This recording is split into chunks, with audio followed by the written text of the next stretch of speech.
Episode 2. The Umbrella Assassination. Ricin, the KGB and the Poison Umbrella. This video is for educational purposes only. I'm not a doctor, scientist, or intelligence agent, and nothing here is medical advice. All information is based on historical records, court documents, and credible sources. Welcome to Pete's world of poisonous plants, where espionage, toxicology, and a touch of British dark humor collide. If you enjoy stories where nature's deadliest weapons meet history's darkest secrets, hit like, subscribe, and share because today we're diving into a Cold War assassination straight out of a spy novel. Let's set the scene. London, 1978. A Bulgarian dissident named Georgi Markov is on his way to work at the BBC. He waits at a bus stop near Waterloo Bridge. It's an ordinary, gray September morning. Commuters jostle for space. Cars rush past. But in a moment so quick it could be missed, a stranger carrying an umbrella brushes against him. The umbrella's tip pricks Markov's leg. The stranger mutters an apology, disappears into the crowd, and vanishes into history. Hours later, Georgi Markov is shivering with fever. By nightfall he is in hospital. Within 3 days he is dead. The cause? Ricin, a toxin extracted from the Castor bean plant, one of nature's most efficient killers. What is ricin? Ricin comes from the seeds of the castor oil plant, Ricinus communis. Now here's the dark irony. Castor oil itself is a common, even boring product, used in soaps, lubricants, even as a laxative. Perfectly safe in small doses once processed. But inside those glossy mottled seeds lies ricin, a protein so deadly that just a few milligrams can kill an adult. It works by shutting down protein synthesis inside cells. Without proteins, cells can't function.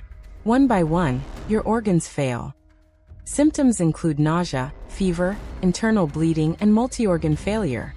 Death usually comes within 3 to 5 days, depending on the dose and method of delivery. And here's the kicker. There's no antidote.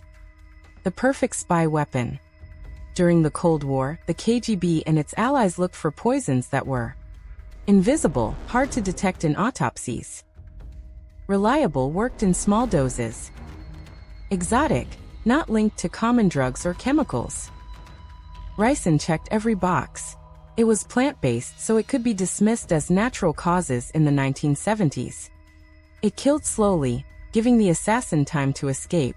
And unless you specifically tested for it, it left few obvious traces. That's why ricin became the weapon of choice in the Markov case, smuggled into Britain in a gadget worthy of James Bond. The umbrella device. Investigators discovered that Markov's assassin had used a modified umbrella. The tip was engineered to fire a tiny metal pellet into Markov's thigh. That pellet was about the size of a pinhead, drilled with 2 microscopic holes. Inside it was compressed ricin, sealed with a waxy coating that melted at body temperature. Once in his flesh, the poison was released slowly into his bloodstream. It wasn't just murder. It was murder by design, a piece of engineering as chilling as it was ingenious. And here's the really sinister bit. The umbrella gun wasn't science fiction. Western intelligence agencies later confirmed that the KGB had experimented with similar devices, capable of firing poison pellets using compressed gas. Who was Georgi Markov? Markov wasn't just any dissident. He was a Bulgarian writer and broadcaster who had defected to the West. From his desk at the BBC World Service, he criticized the regime of Bulgaria's dictator, Todor Zhivkov. In a paranoid communist state, words were dangerous weapons. And Markov's words, broadcast back into Bulgaria, were considered treason. Eliminating him wasn't just revenge. It was a message to all defectors. We can reach you, even in London. Prime suspects. Although the assassin was never caught, suspicion fell squarely on the Bulgarian Secret Service, the DS, acting with the support of the Soviet KGB. Other Bulgarian dissidents abroad had received threats or survived mysterious poisonings. Markov himself had been warned that he was on a hit list.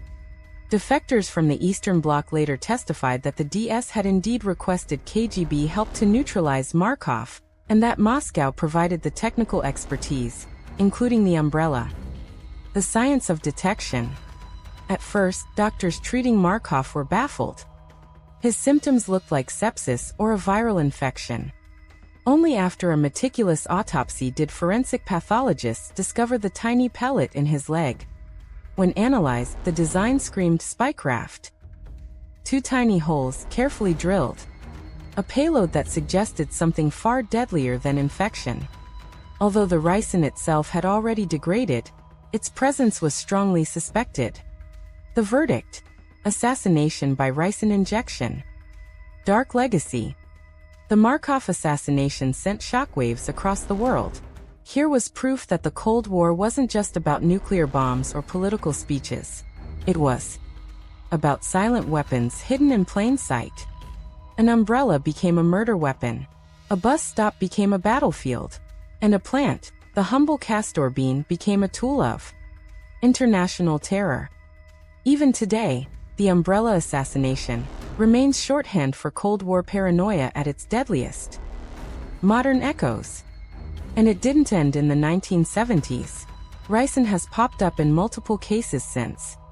Letters laced with ricin sent to U.S. presidents. Arrests of extremists experimenting with castor beans. Terror plots foiled thanks to forensic toxicology. Ricin remains on the list of potential bioterrorism agents. Its very name is enough to terrify. Why ricin works in spy stories? Let's be clear. Assassins don't need car chases or exploding pens. They need subtlety. And ricin provides it. Tasteless, odorless, deadly in tiny doses, and difficult to trace, it was everything a spy agency could want. That's why the Markov case became iconic. It showed the world that sometimes the deadliest weapons aren't bombs or bullets, but beans.